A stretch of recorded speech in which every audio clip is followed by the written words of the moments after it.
C'est une première dans l'histoire de la Ve République. Un ancien président condamné à de la prison ferme.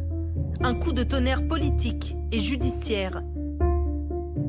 Nicolas Sarkozy écope de 3 ans de prison, dont 2 avec sursis, dans l'affaire des écoutes.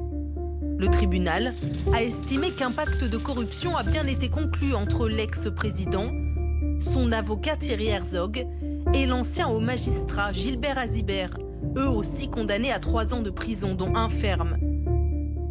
Dans la salle d'audience, les 3 hommes flanchent furtivement.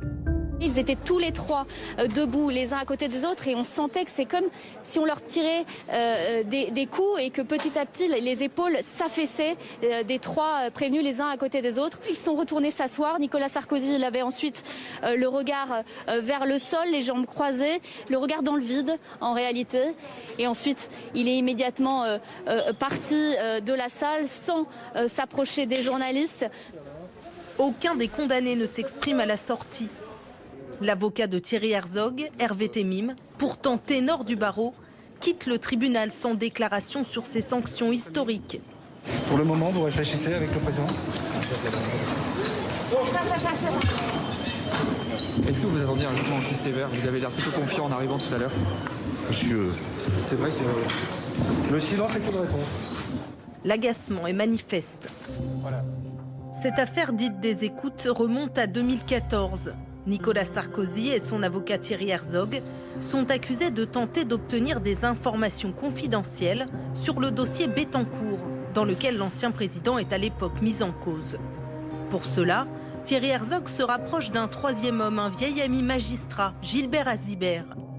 Nicolas Sarkozy et son avocat en parlent sur une ligne qu'ils pensent protégée, une ligne ouverte sous le nom de Paul Bismuth, qui est en fait sur écoute. Dans cet échange, l'ex-chef de l'État laisse entendre qu'il pourrait aider Gilbert Azibert à obtenir un poste convoité de magistrat à Monaco en échange d'informations. Il m'a parlé d'un truc sur Monaco. Je l'aiderai. Il me dit j'ose pas demander. Peut-être qu'il faudra que j'ai un coup de pouce.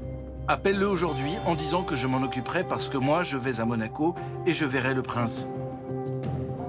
Nicolas Sarkozy a toujours fermement clamé son innocence, comme dans cette interview en novembre dernier. Je ne suis pas un pourri.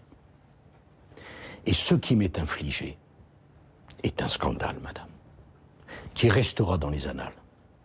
La vérité finit toujours par triompher. C'est ma conviction. C'est ça qui me rend optimiste. Pour le reste, j'irai au procès, je répondrai à toutes les questions et j'expliquerai en quoi le sort qui m'est réservé est un sort qui n'est réservé à personne d'autre. Après le jugement, son épouse Carla Bruni lui a apporté son soutien inconditionnel sur Instagram. Quel acharnement insensé, mon amour. Le combat continue, la vérité fera jour.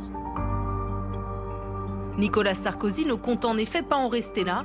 Tout comme Thierry Herzog et Gilbert Azibert, il va faire appel de sa condamnation. Il est dans l'étape suivante, Nicolas Sarkozy. Le jugement est derrière, ce jugement n'existe plus.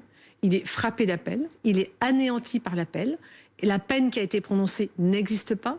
La déclaration de culpabilité qui a été prononcée n'existe plus. Nous sommes dans l'appel. Donc il reste combatif.